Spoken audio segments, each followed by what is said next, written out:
चलिए दोस्तों, आज है हमारे पास वीडियोकॉन की वॉशिंग मशीन और आज हम सीखेंगे कि वॉशिंग मशीन के फुल कनेक्शन, वो भी सबसे आसान कनेक्शन किस प्रकार से किए जाते हैं। ठीक है, तो आज मैं वॉशिंग मशीन के सबसे आसान तरीके से कनेक्शन आप लोगों को सिखाने वाला हूं।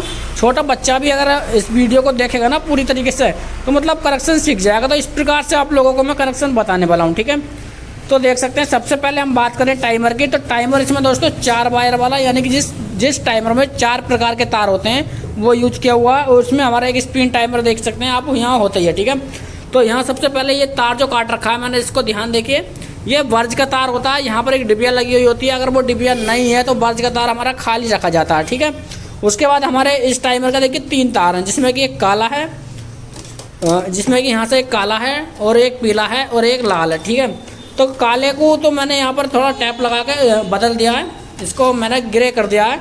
और यहाँ पर क्या है, 2 तार हैं, ये एक पीला और एक लाल। ठीक है, तो सबसे पहले देखिए आप लोगों को करना क्या है, इस वाले टाइमर का मेन वायर होता है। मेन वायर कैसे पहचानेंगे, जैसे ही आप लोग देख रहे हैं ये वाला जो बर्ज का तार है, बर्ज के तार के बिल्कुल जस्ट बराबर में हमारा तार निकलता है काला। ठीक है, तो ज़्यादातर ये काला ही तार आता है जो हमारा 4 वायर वाला तार टाइमर होता है। ठीक है, तो इस काले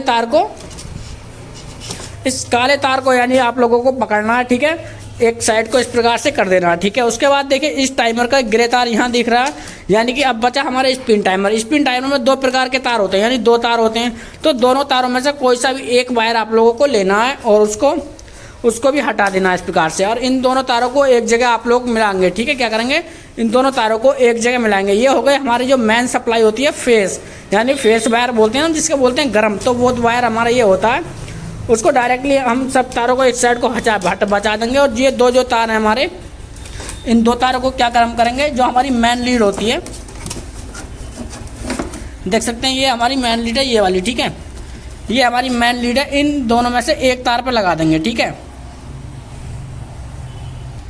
इन दोनों के एक तार पर लगा देंगे, कोई से भी तार पर, न्यूट्रल या फेस पर कोई से भी लगा देंगे। ठीक है, अब देखिए एक ऊपर के जो हमारा फेस तार है वो हो गया हमारा कंप्लीट। ठीक है, यहाँ पर क्या हो गया, कंप्लीट। अब बचा हमारा ये तार।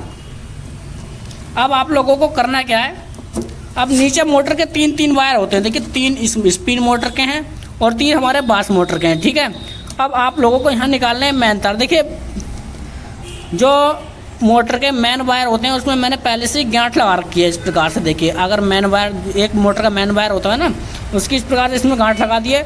और इस मोटर का जो मेन वायर है दोस्तों वो है हरा वाला। तो इन दोनों को आप लोग मिलाएंगे, इन दोनों को हम क्या करेंगे, एक जगह मिला लेंगे। एक जगह मिलाने के बाद दोस्तों इन दोनों तारों को, जो मेन लीड का हमारा एक तार बचा हुआ है न्यूट्रल, जो ये वाले जो तार लगाए थे मैंने, इस पर डाल देंगे। ठीक है, ये हो गए हमारे दोनों मोटरों के मेन वायर और इसको हमारा ये हो गया काम इसका बिल्कुल फाइनल। ठीक है, अब बचे हमारे 3 तार जो ऊपर से आ रहे हैं। ठीक है, अब बचे हमारे 3 तार जो ऊपर से आ रहे हैं, 2 तार इस वाले टाइमर के, वाश टाइमर के, 2 तार स्पिन टाइमर के। ठीक है, अब ये तार हम कहाँ कर लगाएंगे, डायरेक्टली कंडेंसर हमारे पास होना चाहिए। जो वॉशिंग मशीन में कंडेंसर यूज होता है दोस्तों, इसमें आप लोग यूज कर सकते हैं, वो 10 से लेकर 8 MFD तक यूज कर सकते हैं बास मोटर में, और 6 MFD का यूज कर सकते हैं आप काय में, डायरेक्टली स्पिन मोटर में। ठीक है, तो ये जो पीले वाले वायर हैं, जो मोटर के जो पीले वाले वायर आप लोग देख रहे हैं, ये हमारे 8 MFD के वायर हैं। 8 MFD के वायर हम यूज करेंगे डायरेक्टली इसमें स्पिन वाली मोटर में। ठीक है, तो स्पिन वाली मोटर के तार आप लोगों को यहाँ से निकाल देने हैं। देखिए ये, ठीक है, मैं जोड़ों से, तो जो पीले वाले हमारे वायर होते हैं स्पिन यानी बास टाइमर में, वो 8 MFD के हैं। ठीक है, दोनों को एक एक में जोड़ देंगे हम।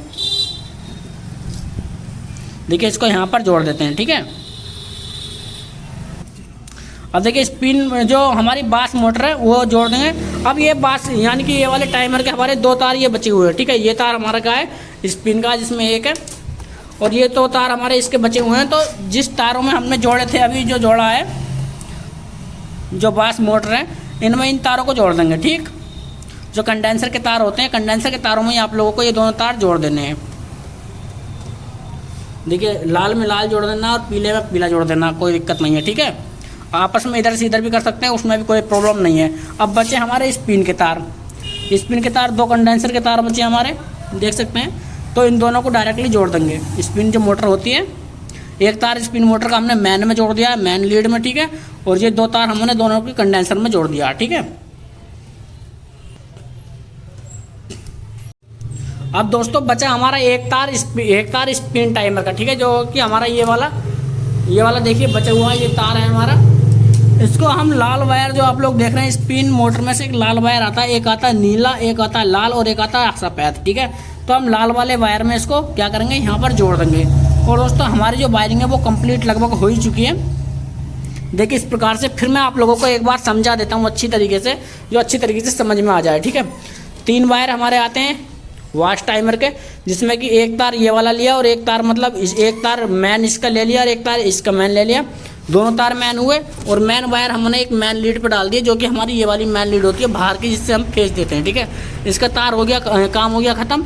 उसके बाद हमने क्या काम करा दोस्तों, ऊपर से 2 वायर आए इस वाले टाइमर का, ठीक है। एक यानी कि 2 वायर इस वाले टाइमर के आते हैं, जो कि दोनों का हमने मैन लिया था, ये वाला कर दिया। 3 तार होते हैं, अब बचे इसके दोनों वायर हमने क्या काम करें, जो कि कंडेंसर पे हमारे तार जाते हैं और बास मोटर के हमारे ये वाले तार होते हैं 2, जो कि रनिंग और स्टार्टिंग का काम करते हैं। देखिए यहाँ पर लगा दिए हैं, ठीक है। दोनों मोटर का क्या काम करा, दोनों मोटरों के हमने एक मैन वायर लिया और मैन लीड में जोड़ दिया डायरेक्टली, ठीक। अब वैसे ही यही सेम टू सेम यही काम करा हमने स्पिन मोटर में।